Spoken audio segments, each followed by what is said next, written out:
A millionaire married a virgin woman and was surprised on their wedding night.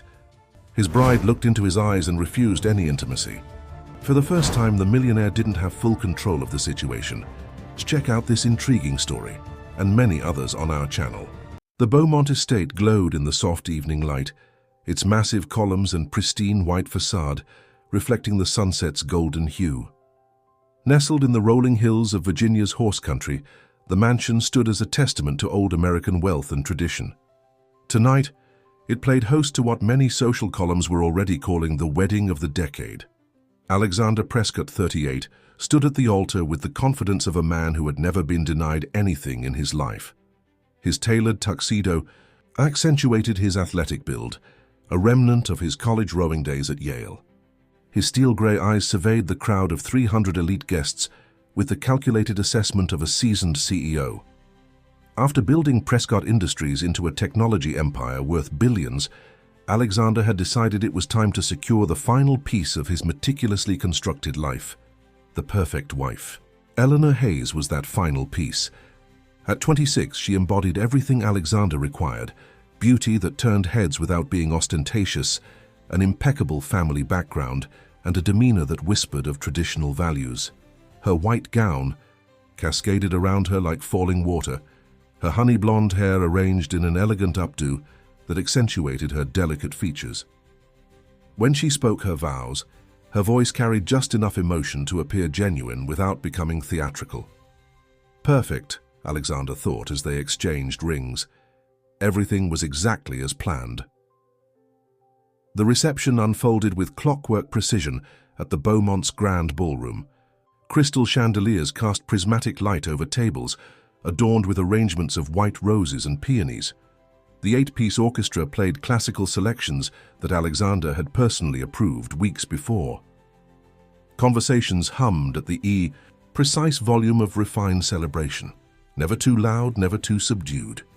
"How you've outdone yourself," remarked Thomas Whitfield, Alexander's CFO and closest approximation to a friend. "She's absolutely stunning." "I know," Alexander replied, his eyes following Eleanor as she gracefully moved between guest clusters, the perfect hostess. "I don't make mistakes, Tom."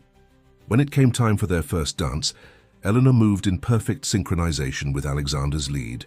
Her smile never faltered, her steps never hesitated. To the watching crowd, they were the embodiment of the American dream: wealth, beauty, and power in perfect harmony. "Are you happy?" Alexander whispered as they turned across the polished floor. "Of course," Eleanor answered, her voice smooth as silk.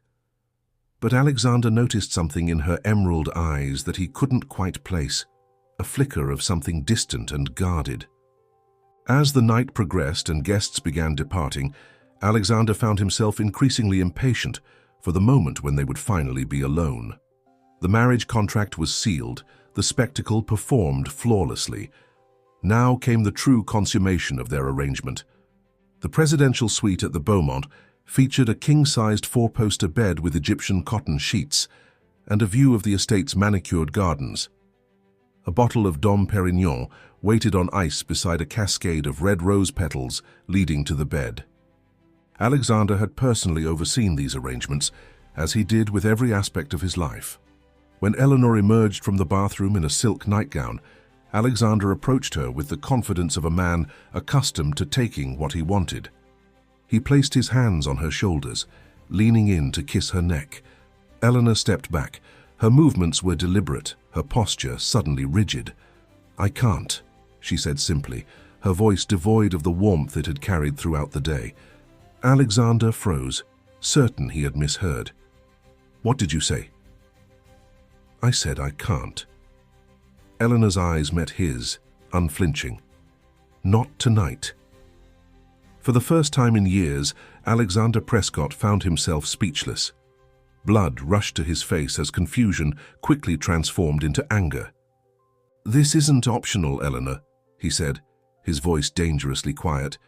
"You understood the terms of our arrangement." "I understood many things," she replied, maintaining distance between them. "But this isn't happening tonight." Alexander paced the room, his mind racing to comprehend this unprecedented defiance. In boardrooms and business deals, He had crushed opponents who dared to challenge him. But here, in what should have been his moment of triumph, he found himself powerless. "Is this some kind of game?" he demanded. "Some strategy to extract more from our agreement?" Eleanor shook her head.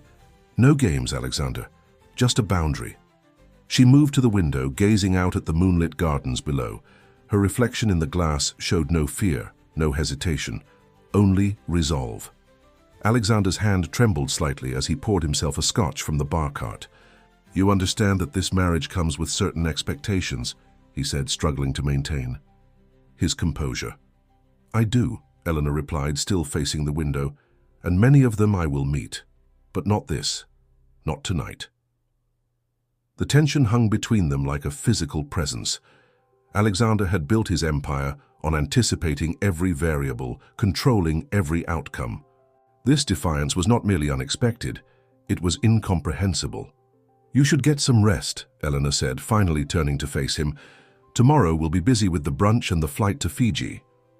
Without waiting for his response, she took a pillow from the bed and walked toward the suite's adjoining sitting room. "I'll sleep in here tonight." Alexander watched her go, frozen in place by a mixture of rage and bafflement. The door closed with a soft click that somehow sounded deafening in the silence.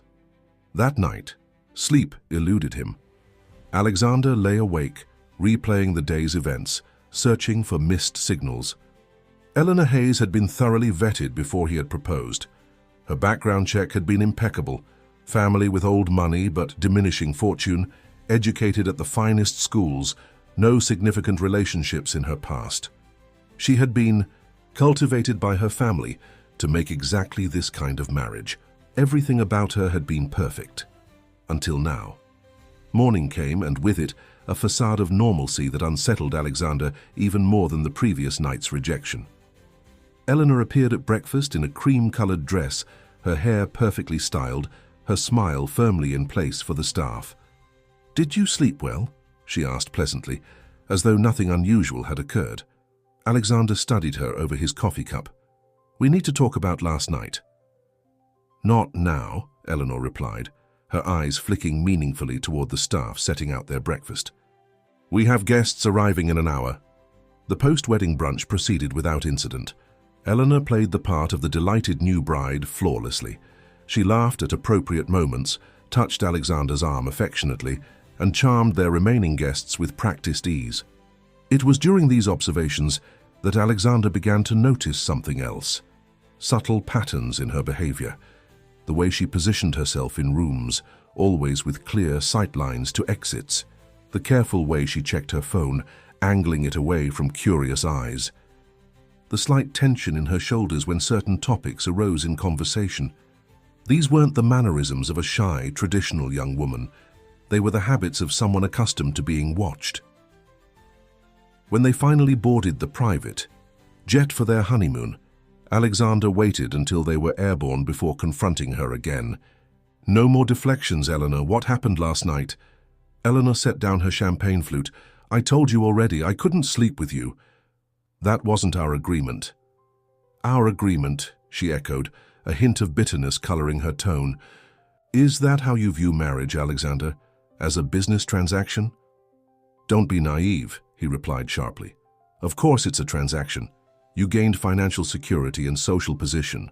I gained a suitable wife to complete my image. Sex is part of that exchange." Something flashed in Eleanor's eyes. Pain, perhaps, or anger, before she composed herself again. "There are aspects of my life that you don't understand."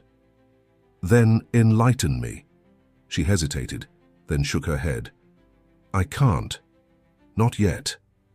Alexander leaned forward, his patience evaporating. "I don't accept that answer." "You'll have to," Eleanor replied simply, "because it's the only one I can give you right now." Alexander hadn't built his empire by accepting defeat. If Eleanor wouldn't provide answers, he would find them himself. As the plane soared over the Atlantic, he made a mental note to contact his head of security as soon as they landed. Eleanor Hayes Prescott had just become his most important investigation. What he didn't realize was that someone else was already watching them both, someone who had been orchestrating events long before Alexander had even met his mysterious bride. The Fijian resort staff had been briefed extensively on Alexander Prescott's expectations. The private overwater bungalow had been prepared with military precision. Fresh flowers replaced 3 times daily, champagne maintained at exactly 46 degrees Fahrenheit, and absolute privacy guaranteed through a rigorous security protocol. Yet despite these perfect conditions, the honeymoon was anything but idyllic. For 2 weeks, Alexander and Eleanor maintained an elaborate charade. By day, they were the picture-perfect couple, photographed strolling hand-in-hand along pristine beaches or dining at exclusive restaurants. But nights ended with Eleanor retreating to the guest bedroom, the door firmly closed between them. "This situation is becoming untenable," Alexander said on their final evening in Fiji, watching as Eleanor arranged her hair before dinner. "We return to New York tomorrow. People will expect a certain dynamic between us." "And they'll see exactly what they expect," Eleanor replied, securing a pearl earring. "I've been playing roles my entire life, Alexander. This one is no different." Her calm detachment infuriated him more than outright refusal would have. "I want to understand what's happening here," he insisted, struggling to maintain his composure.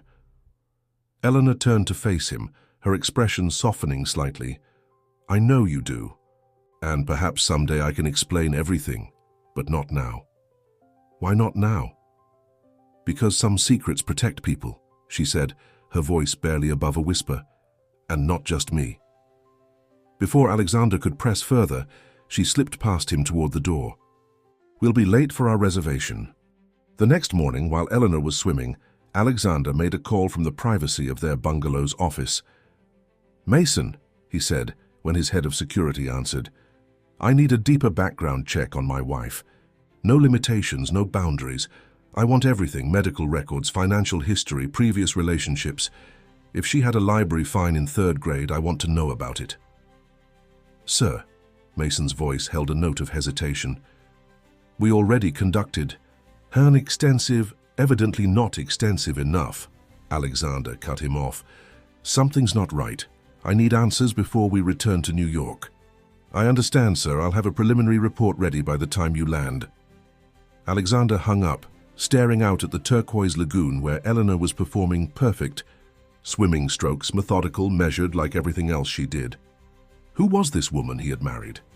True to his word, Mason had information waiting when their plane touched down at Teterboro Airport outside New York City.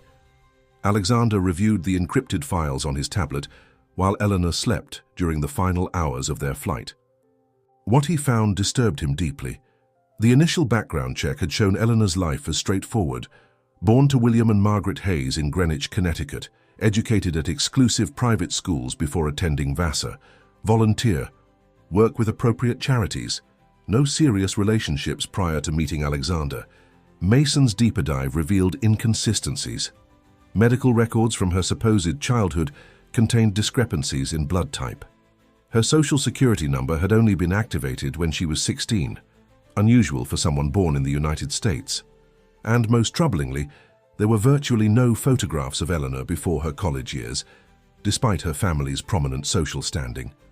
Most concerning was what Mason had discovered about the marriage license itself. Due to a clerical error, or perhaps something more deliberate, their marriage had never been properly registered with the state. Technically, Eleanor Hayes was not legally his wife. "Sir, we'll be landing in 15 minutes. The flight attendant's voice pulled Alexander from his troubled thoughts. Beside him, Eleanor stirred, her eyes opening slowly. "Are we home already?" she asked, her voice thick with sleep. "Almost," Alexander replied, discreetly locking his tablet. "Eleanor, we need to discuss some paperwork when we get settled. There seems to have been an issue with our marriage license." Something flickered across her face, too quick to identify, before she composed herself. "What kind of issue?" "A technicality. Nothing that can't be fixed with a visit to the clerk's office." Eleanor nodded, but Alexander noticed her knuckles whitening as she gripped the armrest during their descent. The Prescott penthouse on 5th Avenue spanned the entire top floor of one of Manhattan's most exclusive buildings. Floor-to-ceiling windows offered panoramic views of Central Park, now blanketed in the rich colors of early autumn. Within 24 hours of their return, the space had been transformed with Eleanor's personal effects, seamlessly integrated as though she had always belonged there. Alexander watched from his study doorway as she directed the staff in arranging her books on the library shelves. Every movement was precise, every instruction clear and polite. She carried herself with the practiced grace of someone born to wealth and privilege. Yet, according to Mason's investigation, much of her background was constructed, like an elaborate stage set designed to withstand only distant observation. That evening, Alexander found her in the library, reading beside the fireplace. "I'd like to show you something," he said, placing a folder on the table beside her. Eleanor carefully marked her place in her book before picking up the folder. Inside was a copy of their marriage license application, with the procedural error highlighted. "I see," she said after examining it. "As you said, a technicality, one that renders our marriage invalid in the eyes of the law," Alexander added, studying her reaction. Eleanor closed the folder. "How interesting. And yet here I am in your home, wearing your ring, bearing your name socially, if not legally." Her tone was light, almost amused. "What would you like me to do about this, Alexander?" "I'd like us to correct it, of course." "Of course," she echoed. "Shall we visit the clerk tomorrow?" Her ready agreement caught him off guard. Alexander had expected resistance, perhaps even relief at the possibility of an easy escape from their arrangement. Instead, she seemed entirely unconcerned. "There's something else we need to discuss," he said, taking a seat across from her. "My investigation has uncovered some inconsistencies in your background." For the first time since he'd known her, Eleanor looked genuinely surprised. "You've been investigating me after we're married. Can you blame me? You've given me a reason to question who I've brought into my life." Eleanor set the folder aside, her composure returning. "And what exactly did your investigation reveal?" "Enough to know that Eleanor Hayes isn't entirely who she claims to be." A tense silence stretched between them. Outside, darkness had fallen over the city, transforming the windows into mirrors that reflected their confrontation back at them. The powerful man in his custom suit, the elegant woman in her cashmere sweater, both engaged in a battle of wills that neither had anticipated. "We all have secrets, Alexander," she finally said. "Even you. The difference is that my secrets won't undermine our marriage." Eleanor laughed softly, though there was no humor in the sound. "Won't they? Your need for control, your ruthlessness in business, the family in Boston you never speak. So you think these things don't affect us?" Alexander stiffened. He hadn't expected her to have information about him. "My family is not relevant to this discussion. Neither is my past," she countered. "What matters is the agreement we made to present a united front to the world. I'm fulfilling that obligation." "Not entirely," he reminded her, his voice hardening. "Our arrangement included physical intimacy." Eleanor's expression closed like a door being shut. "Some agreements must be modified when new information comes to light." "What new information?" She rose from her chair, moving to the window to gaze out at the glittering city. "I can't tell you that. Not yet." "I don't accept cryptic answers, Eleanor. And I don't accept being treated like one of your corporate acquisitions to be dissected and analyzed." Her voice remained controlled, but there was steel beneath the velvet. "You'll have to trust that I have reasons for maintaining certain boundaries." "Trust is earned," Alexander replied, "and you've given me little reason to extend it." Eleanor turned back to face him. "Then perhaps we're at an impasse." The standoff between them was interrupted by Alexander's phone. The screen displayed Mason's name. Alexander hesitated before answering. "Excuse me," he said to Eleanor, stepping into the hallway. "Mason, what is it?"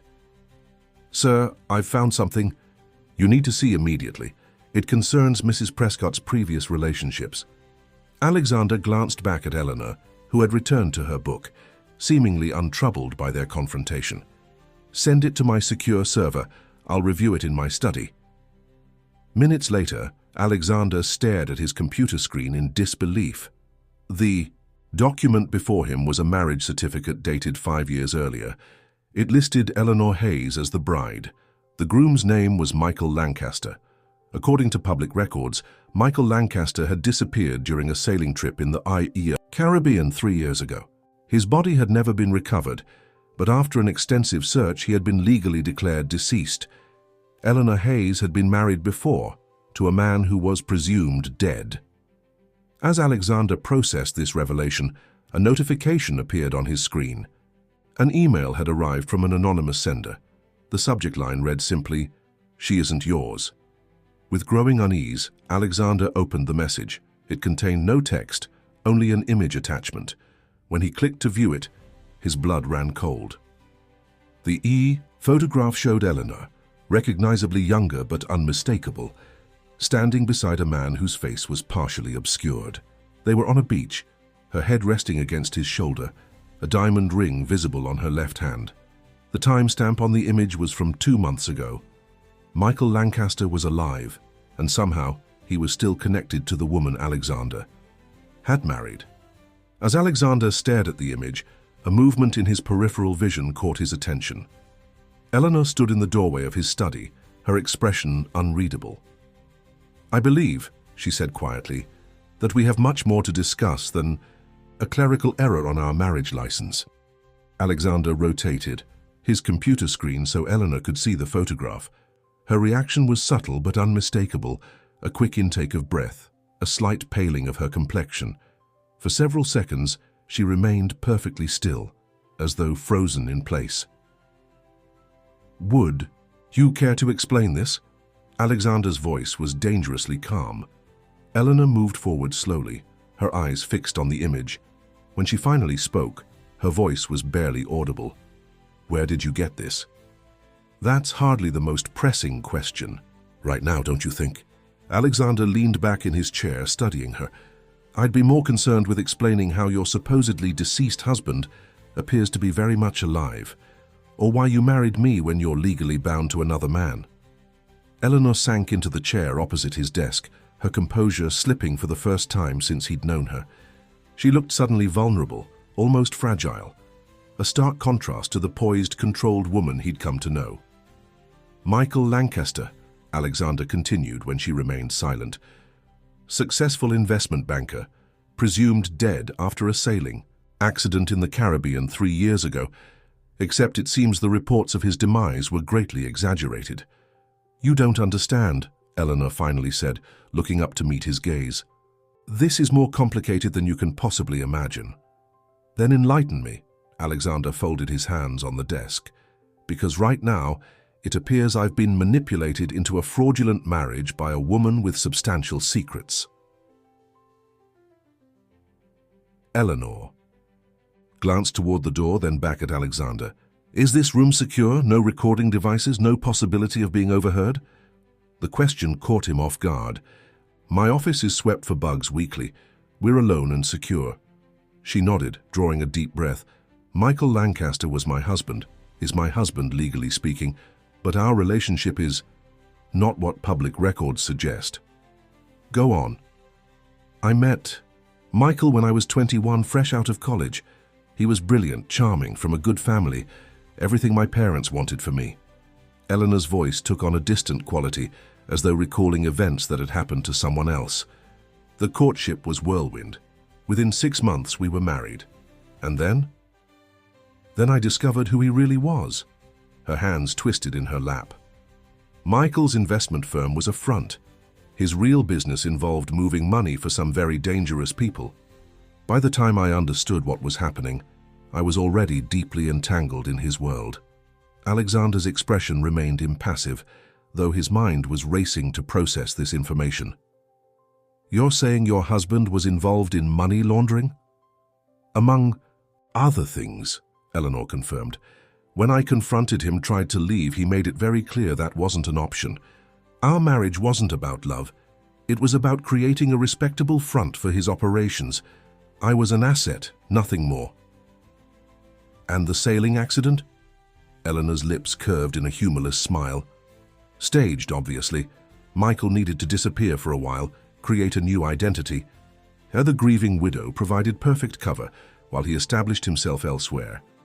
"Yet you're still in contact with him," Alexander nodded toward the photograph. "Not by choice." Eleanor's voice hardened.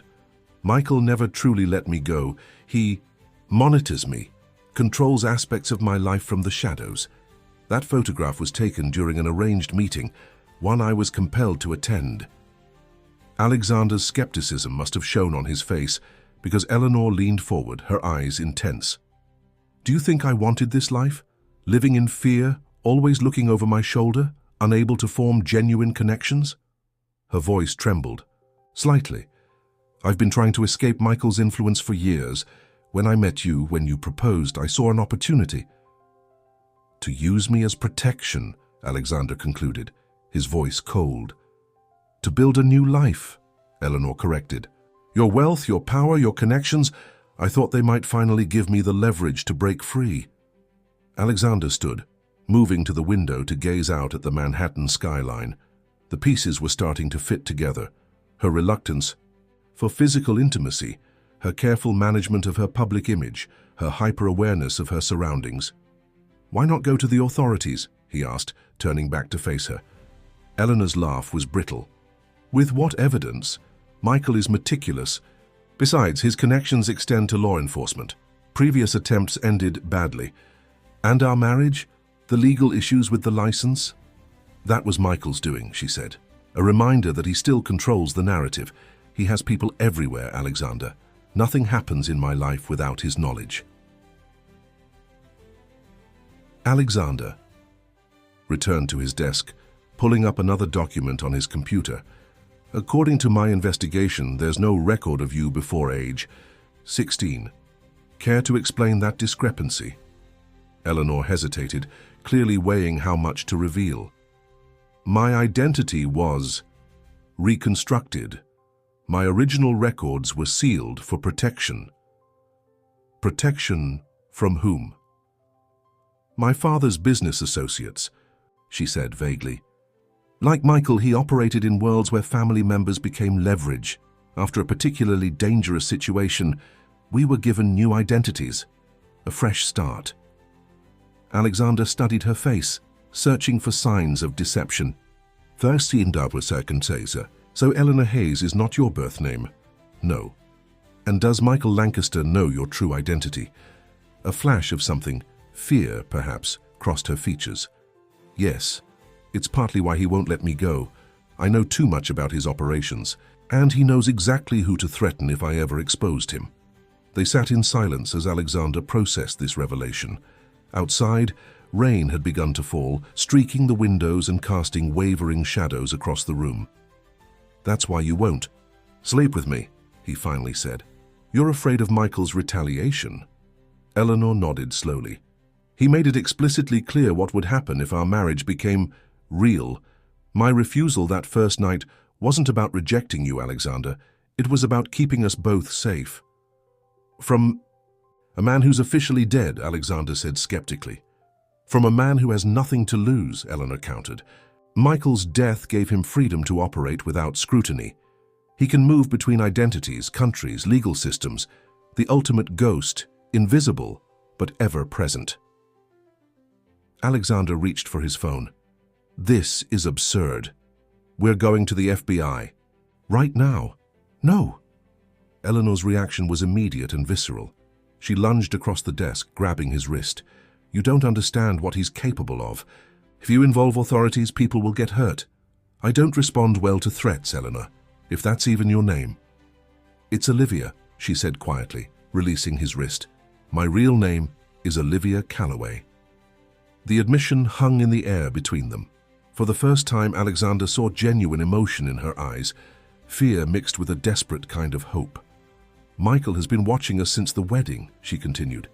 That's why I've been so careful. One wrong move, one genuine moment between us and his retribution would be swift.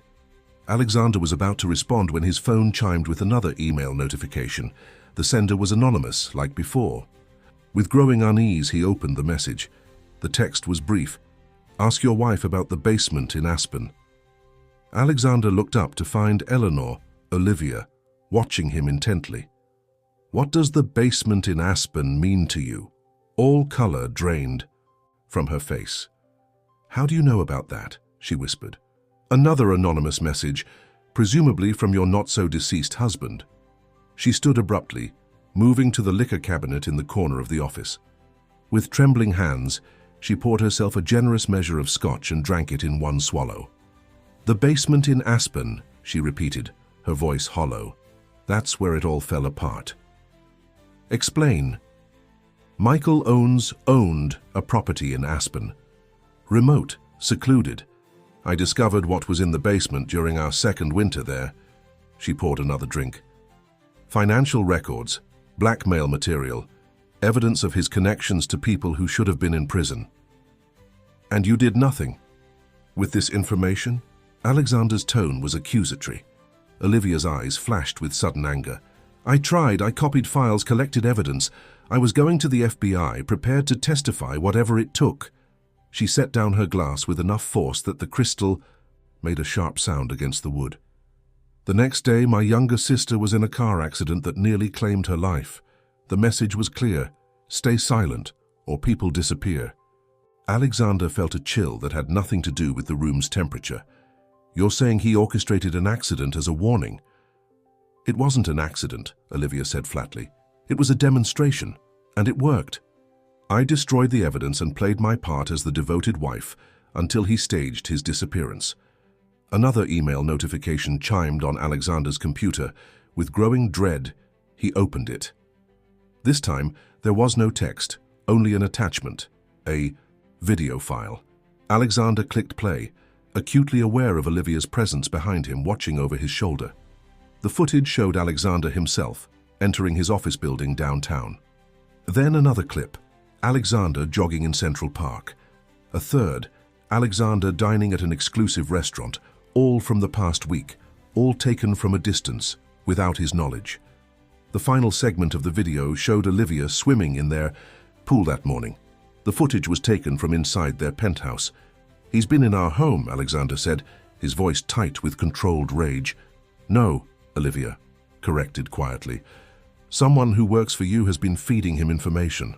Like I said, he has people everywhere." Alexander closed the video, his mind racing through the implications. His security team, his household staff, his business associates, any of them could be compromised. Why reveal himself now? Alexander wondered aloud. Why not simply continue manipulating events from the shadows? "Because you're investigating," Olivia replied. "Getting too close to truths he needs to keep buried. This is his way of establishing control, showing us that he sees everything, that he can reach us anywhere." Alexander considered her words. Throughout his career, he had faced countless adversaries, corporate rivals, hostile takeovers, regulatory challenges. But this was different. This was personal, invasive, and orchestrated with meticulous precision. "You mentioned that our marriage gave you leverage," he said slowly. "Explain what you meant." Olivia hesitated. "Your resources, your connections. With access to those, I might finally gather enough evidence against Michael to neutralize his threats, to gain my freedom. So I was merely a means to an end." "Initially, yes," she admitted. But what?" Olivia met his gaze directly. "But I didn't anticipate coming to respect you, to care about what happens to you. That's why I've maintained my distance, to protect you as much as myself." Alexander studied her face, searching for signs of manipulation or deception. What he saw instead was exhaustion, fear, and something that might have been genuine concern. "If what you're saying is true," he said finally, "then we have a common enemy." "Michael is not the kind of enemy you want, Alexander," Olivia warned. "He operates by rules you don't understand." "Perhaps, but he's never faced someone like me before." Alexander turned back to his computer, pulling up his secure messaging system. "I'm instructing Mason to implement our highest security protocols. No one enters or leaves this building without multiple verifications. All staff to be revetted immediately." As he typed, Alexander felt a subtle shift in the atmosphere of the room. The air seemed heavier, his thoughts slightly foggy. Beside him, Olivia swayed slightly, reaching for the desk to steady herself. "Alexander," she said, her voice suddenly urgent, "when did you start feeling unwell?" The question caught him off guard. "What do you mean?" "Dizziness, confusion, Unexplained fatigue. When did it start? Alexander paused, realizing that the symptoms she described matched what he'd been experiencing intermittently over the past week. How did you know? Because it's happening now, Olivia said, her own words beginning to slur slightly. We've been poisoned. As if to confirm her assessment, Alexander's vision began to blur around the edges. The glass of water on his desk. When had he last taken a drink from it? The water, Olivia said, following his gaze. Or the air system. Michael likes to use toxins that mimic natural illnesses. Plausible deniability. Alexander reached for his phone with clumsy fingers, struggling to focus on the screen. We need medical help. No hospitals, Olivia insisted, grabbing his arm. That's what he wants, to get us into a public space where we're vulnerable. We need to secure ourselves here and trust no one until the effects wear off. Despite his growing disorientation, Alexander recognized the logic in her words. He managed to press the panic button hidden beneath his desk, a security measure that would lock down the penthouse and alert his most trusted security team members. How long? He asked, finding it increasingly difficult to form coherent thoughts. Hours, maybe, Olivia replied, her speech noticeably affected now. Not lethal, just incapacitating. As they struggled to remain conscious, a final email arrived. Through blurred vision, Alexander could just make out the message. Consider this a reminder of who truly holds power in your household. Next time, the lesson won't be so gentle. She belongs to me. She always has. The signature line contained a single initial, M. Alexander awoke to the sound of rain against the windows. His mouth felt like sandpaper, his thoughts sluggish and disjointed. It took several moments for him to register that he was lying on the couch in his office, a cashmere throw blanket draped over him. Sunlight streamed through the partially drawn curtains, indicating that many hours had passed. You're finally awake. Olivia's voice came from the armchair across from him. She looked pale but composed, a cup of tea cradled in her hands. How do you feel? Alexander struggled to sit up, fighting against the heaviness in his limbs. Like I've been hit by a truck. His voice rasped painfully. How long was I out? Almost 14 hours, she replied. The dosage was stronger than I expected. And you? I've built up a tolerance over time, Olivia said matter-of-factly. One of the necessities of being married to Michael. He liked to ensure my compliance occasionally. Alexander took the glass of water she offered, studying her face as he drank. You could have left while I was unconscious, disappeared. And go where? She shrugged. Michael would find me eventually. Besides, running now would only confirm what you already suspect, that I've been manipulating you from the beginning. Haven't? You? A shadow passed over Olivia's features. Not in the way you think. Alexander pushed himself to his feet, steadying himself against the desk as a wave of dizziness washed over him. My security team... I spoke with Mason, Olivia interrupted. Told him you had food poisoning from the sushi we ordered. He wanted to call a doctor, but I convinced him you just needed rest. Mason can't be trusted, Alexander said sharply. None of them can, not after what we've seen. I know. But we need time to identify who's been compromised without alerting them. Olivia set down her teacup. While you were unconscious, I took the liberty of reviewing the security footage from the past month. There's something you need to see. She moved to his computer, pulling up a video file. The timestamp showed it was from 3 weeks earlier, their wedding day. The camera angle revealed the service entrance to the Beaumont estate, where deliveries and staff accessed the property. Watch the florist's van, Olivia instructed, pointing to the screen. Alexander observed as a white van bearing the logo of their wedding florist arrived. 2 men in uniform unloaded arrangements, supervised by a third man whose face remained carefully turned away from security cameras. Now watch what happens when he passes the South Terrace camera, Olivia continued, forwarding the footage. For a brief moment, as the man rounded a corner with an arrangement of white roses, his face became visible. Alexander leaned closer, his breath catching. The man's features were partially obscured by a baseball cap, but the resemblance was unmistakable. The same man from the beach photograph with Olivia, Michael Lancaster. He was there, Alexander said, disbelief coloring his voice. At our wedding. He's always there, Olivia replied quietly. Watching, controlling, reminding me that I'm never truly free. Alexander began pacing, his mind racing despite the lingering effects of the poison. This is insanity. A man legally declared dead infiltrated one of the most secure events I've ever arranged, poisoned us in our own home, and has apparently compromised members of my inner circle. Now you understand what I've been living with for years, Olivia said. Michael doesn't just have resources, he has an obsession. Controlling me has become his life's work. Alexander stopped pacing, fixing her with an intense gaze. There's something you're still not telling me. This goes beyond money laundering or criminal connections.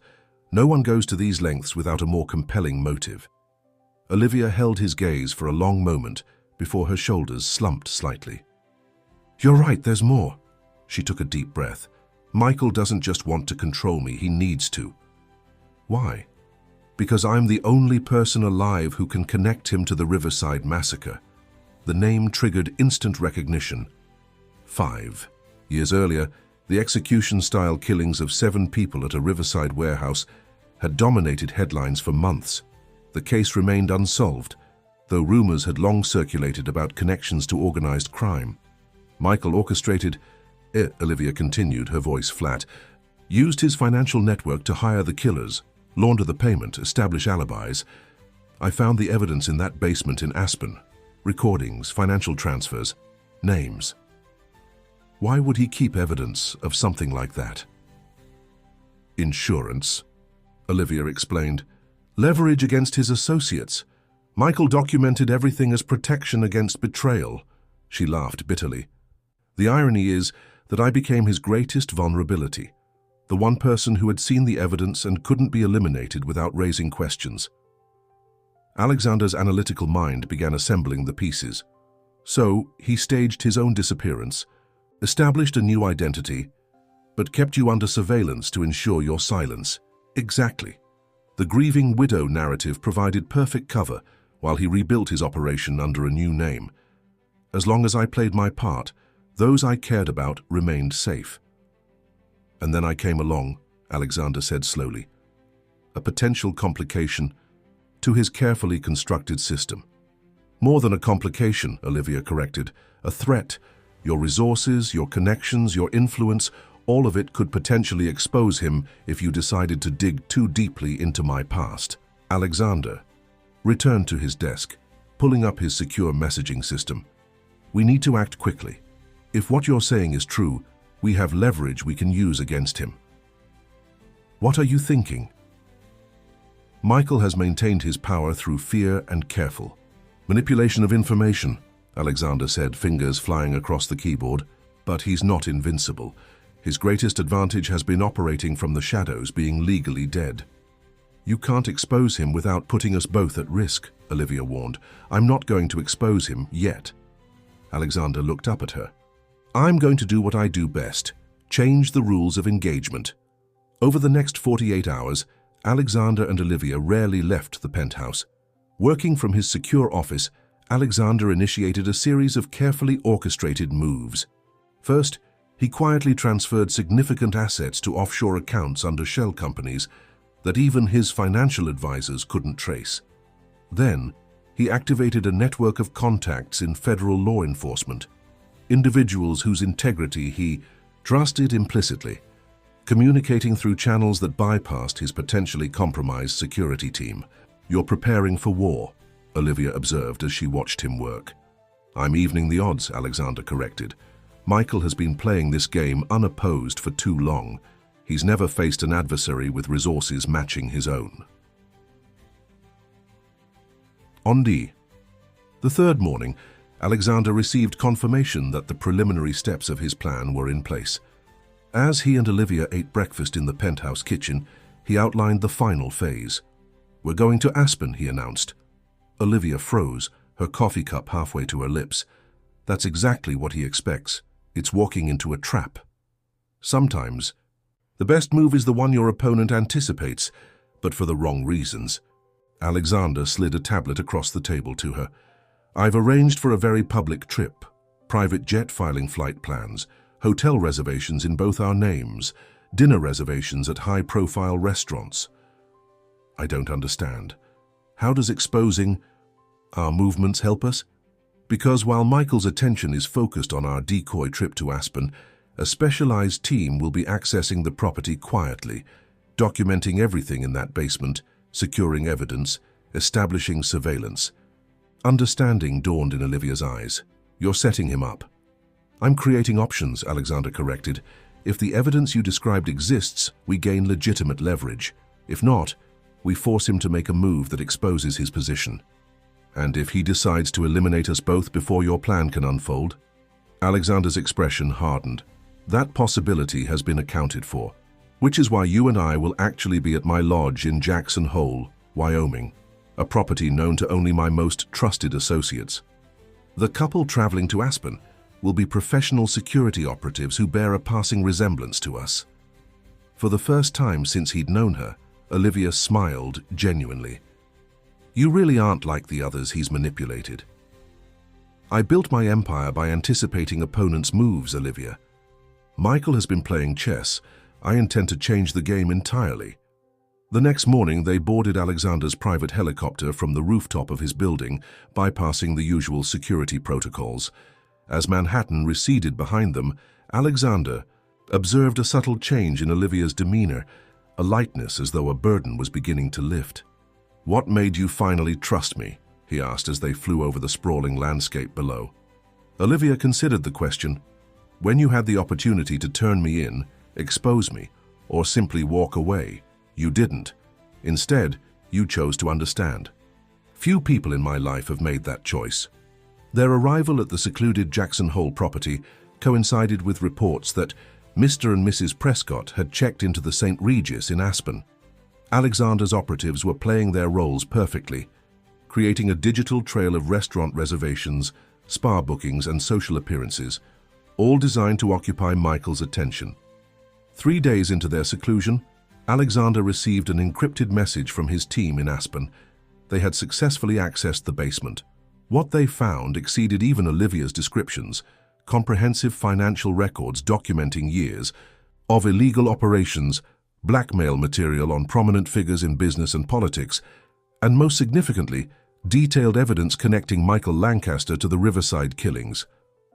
We've got him, Alexander announced, showing Olivia the inventory of recovered evidence. My team is transferring everything to secure federal custody as we speak. Instead of the relief he expected, Olivia's expression remained troubled. It feels too easy. Michael would never leave such incriminating evidence unprotected for years. Alexander's satellite phone rang before he could respond. The caller ID showed it was Mason, his head of security, whom he had deliberately kept in the dark about their true location. Sir, Mason's voice crackled through the speaker, we have a situation. There's been unauthorized access at the Aspen property. Local authorities are responding. Alexander exchanged glances with Olivia. What about our security team on site? A pause. That's the concerning part, sir. They're not responding to check-ins, and there's something else. A message delivered to your New York office an hour ago, addressed to Mrs. Prescott.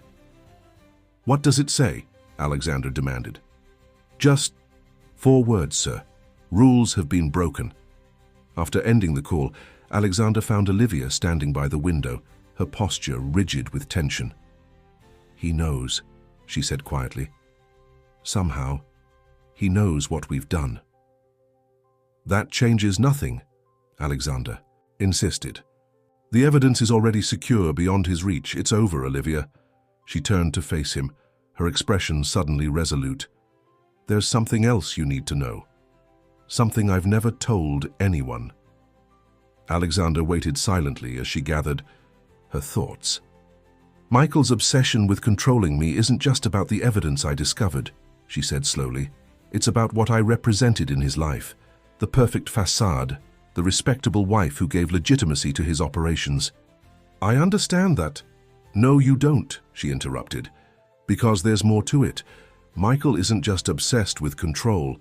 He's pathologically afraid of betrayal. And there was someone before me who betrayed him, someone whose identity he never discovered. Alexander frowned. What are you saying? I'm saying that before I was Olivia Calloway, before I was Eleanor Hayes, I was someone else entirely. Her voice dropped to barely above a whisper. I was an informant, placed into Michael's orbit deliberately to gather evidence against him, and his network. The revelation landed like a physical blow. You were working with law enforcement?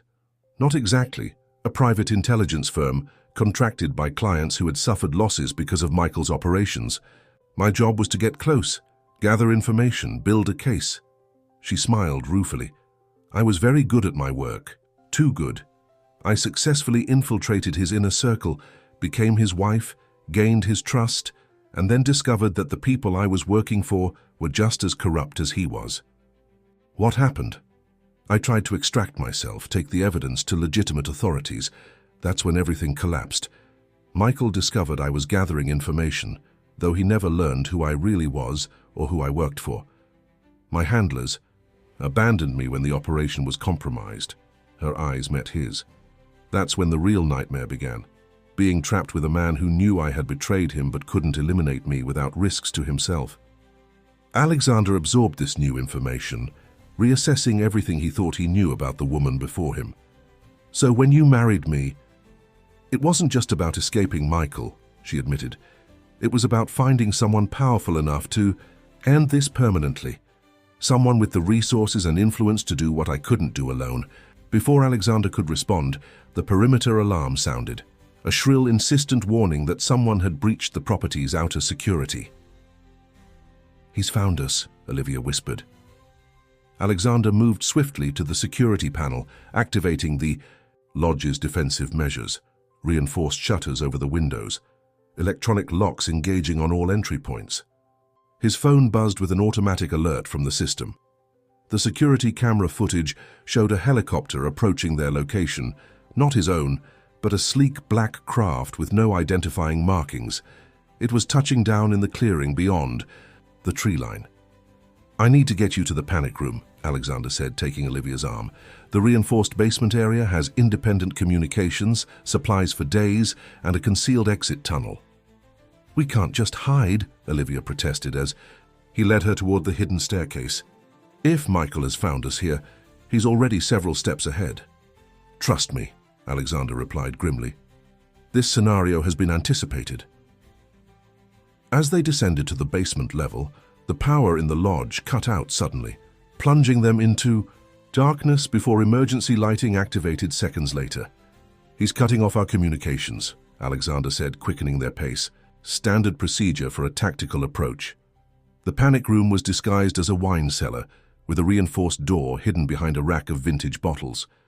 Alexander entered the access code, ushering Olivia inside as the security system announced another perimeter breach, this time at the north entrance of the lodge itself. They're inside the building, Olivia whispered, fear evident in her voice. Alexander sealed the panic room door, activating the internal security system. Multiple monitors displayed feeds from cameras throughout the property, including the main living area, where 3 armed men in tactical gear were now moving methodically through the space. He brought a professional team, Alexander observed, mercenaries, not his usual associates. He's escalating, Olivia agreed, breaking his pattern of operating in the shadows. Alexander accessed the secure communication system, confirming that the emergency signal had been transmitted to his federal contacts. Help is coming, but it will take time. We need to... He broke off as a new figure appeared on the monitors. Unlike the tactical team, this man wore no protective gear, no mask. He moved with casual confidence through the lodge, surveying the space as though he were a potential buyer at an open house. Olivia's breath caught. Michael. On the screen, Michael Lancaster looked much as he had in the photograph, tall, distinguished, with the easy grace of old money and privilege. His features were arranged in an expression of mild amusement as he picked up framed photographs of Alexander and Olivia, examining them before setting them down again.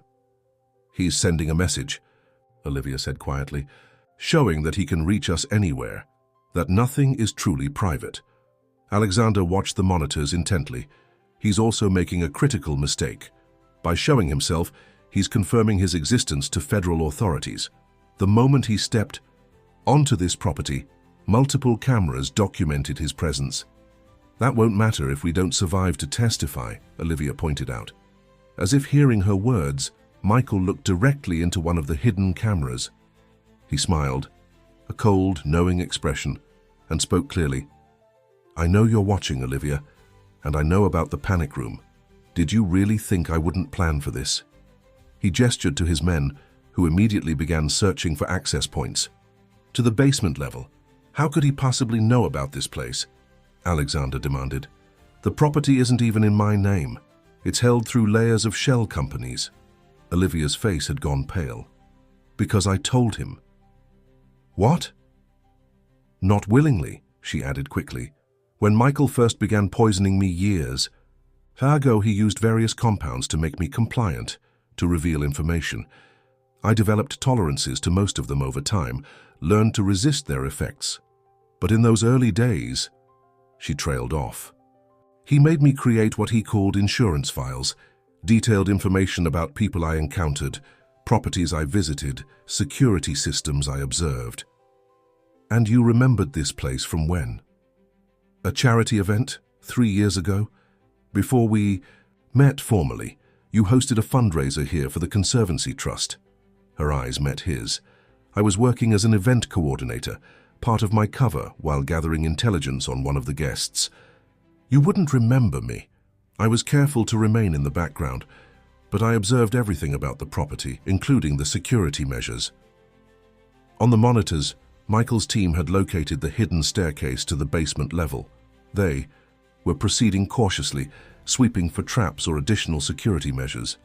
They'll reach us in minutes, Alexander said, his mind racing through options. The extraction tunnel leads to the boathouse at the lake. If we move now... No, Olivia interrupted. Running plays into his hands.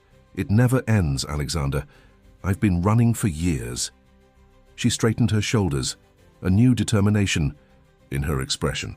There's another way, one final card to play. Before Alexander could stop her, Olivia activated the panic room's communication system. A direct channel to the intruders opened. Michael, she said clearly, I know you can hear me. This ends now. After a brief pause, Michael's voice responded.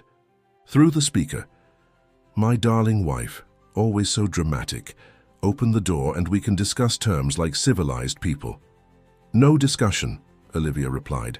Just a simple exchange. I have something you want more than revenge. And what might that be? The name of your original betrayer. Olivia's voice remained steady. The person who placed me in your organization to begin with. The architect of your downfall.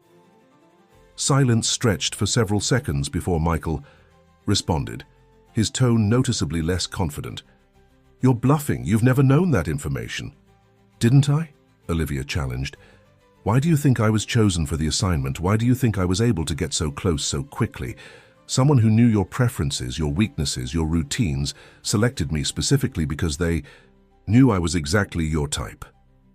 Alexander watched as uncertainty flashed across Michael's face on the monitor. If you want the name, Olivia continued, you'll guarantee our safe passage, and you'll disappear permanently this time. No further contact, no surveillance, no proxies maintaining your control. Or what? Michael countered. You're trapped, Olivia. Your position doesn't allow for demands. Doesn't it? Olivia glanced at Alexander. While we've been talking, federal agents have been moving into position around this property. The evidence from Aspen is already in secure custody. Your options are rapidly diminishing, Michael. Take the name and disappear, or face the consequences of everything you've done. The tension in Michael's posture was visible even through the security feed. He conferred briefly with his team leader before responding. How do I know you're telling the truth? About the name, about any of it? You don't, Olivia admitted. But what choice do you have? The architect of your downfall is still out there, still operating. And they know you're alive, Michael. They've always known. Minutes ticked by as Michael considered her offer. Finally, he spoke again. Very well. My team withdraws.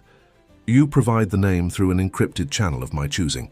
If the information proves valuable, our connection is severed permanently. Agreed, Olivia said without hesitation. Alexander muted their microphone. Do you actually know this? Information? He asked in disbelief. Olivia's smile was enigmatic. I know enough to give him what he needs, a new target for his obsession, someone to pursue instead of me. And that's sufficient to end this? Michael operates on patterns, she explained. Control, surveillance, manipulation, they're his default methods.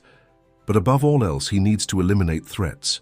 By giving him a greater threat to focus on, we redirect his energy away from us. On the monitors, they watched as Michael and his team began a coordinated withdrawal from the property. It's working, Alexander observed with cautious optimism. For now, Olivia agreed. But we'll need to remain vigilant. Michael may honor the agreement, but only as long as he believes pursuing this new target is more valuable than controlling me. Hours later, with federal agents securing the property and Michael's team long gone, Alexander and Olivia sat in the main living area of the lodge. The encrypted message containing the promised name had been sent, acknowledged, and the communication channel permanently closed. Will you ever tell me who you really are? Alexander asked, studying her face in the firelight. Your true background? Your actual identity? Olivia considered the question. Those previous versions of myself feel increasingly distant, like characters I once played in a performance. Eleanor Olivia, names assigned for specific purposes. She met his gaze steadily. Perhaps it's time to create an identity based on choice rather than necessity. And what would you choose? To be simply myself, she replied. Without pretense, without performance. To discover who I might become when not constrained by fear. Alexander nodded slowly. Our legal marriage may be invalid, but that can be remedied, if that's what you want. Is it what you want? She countered. After everything you've learned, everything we've experienced, Alexander considered the extraordinary journey that had brought them to this moment, from a coldly calculated marriage of convenience to partners in a life-or-death struggle against a shared enemy. The woman before him was far from the perfect, traditional wife he had sought. She was complex, secretive, resilient, and more intriguing than anyone he had ever known. I think, he said carefully, that a genuine beginning might be worth exploring. Olivia's smile held no trace of her practiced social mask. Then perhaps that's where we start, not with expectations or arrangements, but with the simple truth of who we are and what we might become together. Outside, dawn was breaking over. The mountains, painting the snow-covered landscape in hues of gold and rose. The world was awakening to a new day, full of possibilities neither of them had anticipated. I believe, Alexander said, taking her hand, that this is the first honest conversation we've ever had. Then let's have another, Olivia replied, and another after that, until truth becomes our foundation rather than our greatest fear. As sunlight streamed through the windows, illuminating the space between them, both recognized the rare opportunity they had been given to rebuild from ashes, to transform deception into trust, to write a new chapter untethered from the shadows of the past. The ghost that had haunted them was not vanquished entirely, perhaps never would be. But in facing it together, they had discovered something neither had truly believed in, the possibility of genuine connection in a world of elaborate facades. And for now, in the quiet stillness of morning, that possibility felt like enough. Fim Day. Historia. Dear listeners, we hope the story of Alexander and Olivia has captivated your imagination and kept you on the edge of your seat until the very end. Their journey through deception and truth reminds us that sometimes our greatest connections form when we finally let our guards down. If you enjoyed this emotional roller coaster, we've prepared a special playlist with equally compelling stories that explore the complexities of trust and identity. Find it by clicking the link to your left. Don't forget to subscribe to our channel and give this video a thumbs up if you want more thrilling narratives like this one. We release new original stories every day that delve into the intricacies of human relationships.